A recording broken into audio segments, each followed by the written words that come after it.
जी, अस्सलाम वालेकुम। मैं हूं उमर सजाद और आप देख रहे हैं मेरा YouTube channel Umar Sajjad official.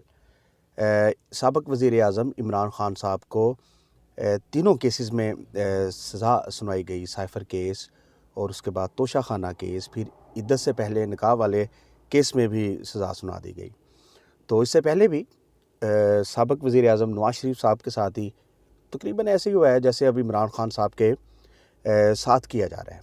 तो ये कहीं न कहीं अपने करीबी लोगों को इमरान साहब कह भी रहे हैं कि मेरे साथ धोखा हो गया, जो मुझे कहा जा रहा था मैं वो करता रहा हूँ।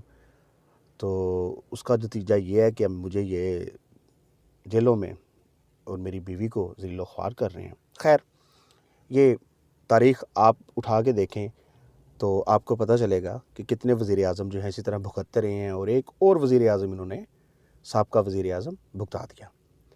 तो अदालत लगती रही है अडयाला जेल में। तो मैं आपको थोड़ा-सा बताता हूँ कि अदालत वहाँ पे लगाने का जो स्टाइल बनाया गया था, क्योंकि अक्सर मैं अपने व्लॉग में और करीबी दोस्तों को कहता हूँ कि हर चीज़ की समरी लिखी जाती है। समरी से पहले कुछ भी नहीं होता किसी भी बड़े मामले में। और ऐसा मामला जो क्रिएट करना है, अभी उस पे काम करना बाकी है। तो जैसे हम होमवर्क करते हैं इसी तरह होमवर्क होता है। तो ये सब कुछ होमवर्क करने के बाद ही हुआ है।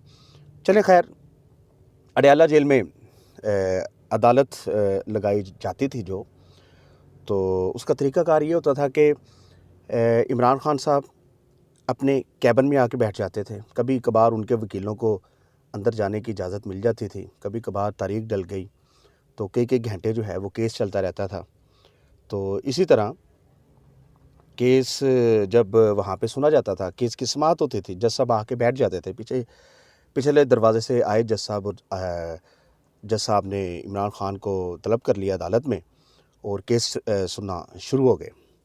तो कभी इमरान ख़ान साहब के वकील पेश हो गए, दरवाज़ा कभी-कभी खुल गया, नहीं तो आपने देखा होगा मेन स्ट्रीम मीडिया पे भी और सोशल मीडिया पे भी चलता रहा था कि अडयाला जेल के बाहर जो है खोसा साहब को और दीगर वकीलों को इमरान ख़ान की उस दिन समाअत थी केसों की, तो उन्हें जाने नहीं दिया गया था। तो सरकारी वकील भी वहाँ पे बैठे होते हैं, क्योंकि जब पूरा माहौल बनाना होता है किसी भी मामले में, किसी भी ऐसे केस में, बल्कि ये जो बना हुआ था पूरा माहौल, इसमें सरकारी वकील भी वहाँ पे अवेलेबल थे। तो वो पेश हो जाते थे, तारीख़ डल गई या जो उन्होंने कागज़ी कार्रवाई खानापुरी करवानी होती थी वो कर देते होते थे सरकारी वकील वहाँ पे बैठ के। तो आपको यहाँ पे ये बताना बड़ा ज़रूरी है कि छोटा-सा कैबिन बनाया गया वहाँ पे, जहाँ पे इमरान ख़ान को पेश किया जाता था और वहाँ पे बैठ के वो बातें-शातें सुन लेते थे, जितनी कि उन्हें समझ आती थी बातों की। और कम से कम 30 से 35 फुट का फ़ासला था इमरान ख़ान में और जज साहब में। तो आपको पता है कि जजेस जो हैं बड़े बात भी ऐसे नहीं ऊँचे लहजे में करते। तो इमरान ख़ान साहब को आधी-पचीदी बातों का भी नहीं पता चलता था क्या हो रही हैं, क्या नहीं। तो सर हिलाते रहते थे और मुस्कुराते रहते थे वो, जब उनकी केस की समाअत होती थी। तो सहाफ़ी जो हैं, वो बड़े सिलेक्टिव सहाफ़ी जो हैं वहाँ पे जो अदालत लगवाने वाले और अदालत बनाने वाले जो असल मालकान थे, उनकी अपनी लिस्ट होती है जो सहाफ़ी ने जाना होता है। उन्हें पता होता है कि कौन से सहाफ़ी को अंदर जाने देना है, किस सहाफ़ी को नहीं जाने देना है। तो ये होता था कि उनके मोबाइल सहाफ़ियों के नहीं लेके जाने दिए जा रहे थे अंदर, जितने भी केसेस वहाँ पे चलते रहे हैं। तो सहाफ़ी हज़रात ऐसे करते थे कि एक पेन और एक कागज़ साथ ले के जाते थे। किसी सहाफ़ी के पास माइक नहीं था और किसी सहाफ़ी के पास कोई भी कैमरा अदालत में नहीं होता था।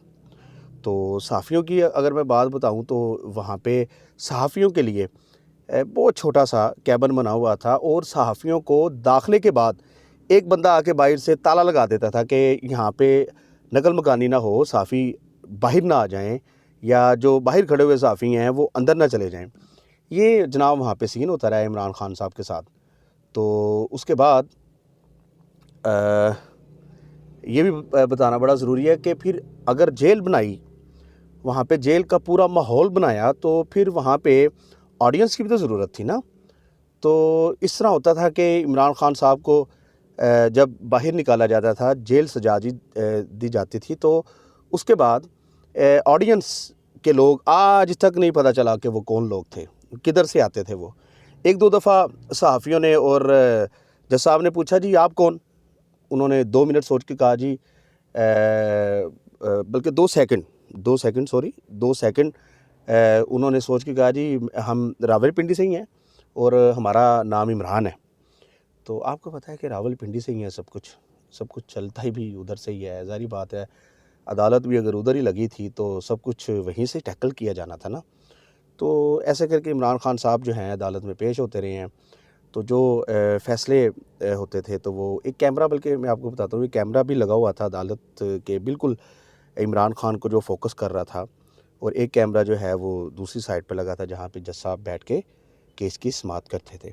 तो काफ़ी दफ़ा ऐसे हुआ जब आखिरी बुशरा बीबी वाला जो केस था, इद्दत से पहले निकाह वाला, तो उसमें इमरान खान साहब कैमरे की तरफ देख के कहते रहे हैं कि कर्नल साहब, पता नहीं अब मोहम्मद कर्नल थे, उनका नाम क्या नाम था, जिन्हें वो पुकारते रहे हैं कि जी क्या ज़रूरत है इतनी जल्दी केसों पे फ़ैसला देने की, क्या ज़रूरत है। लेकिन जी किसी ने कोई नहीं सुनी, और ना इमरान खान की जो इस्तदा थी, जो वो कहना चाह रहे थे, या फिर वो जो कहते रहे हैं, किसी ने कोई अमल नहीं किया, और जो उनका फिर दिल किया उन्होंने किया।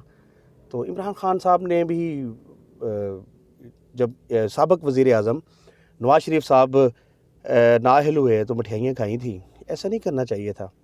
उन्हें नहीं पता था ना कि तारीख़ जो है वो कितनी ख़तरनाक है, और इस तारीख़ में क्या क्या होता रहा है। बस वैसे ही इमरान खान साहब के साथ हो रहा है। अब भुगते इमरान खान साहब भी, उन्हें भी समझ आ जाएगी कि कैसे सरकार बनवाने वाले और सरकार चलाने वाले जो हैं, अगर उनसे नाराज़गी हो जाए तो वो फिर ऐसे भी होता है। तो आज तक के लिए जी इतना ही। नई बात इंशाल्लाह ज़रूर आप तक पहुंचाएंगे, और जल्दी व्लॉग के साथ हाज़िर होते हैं।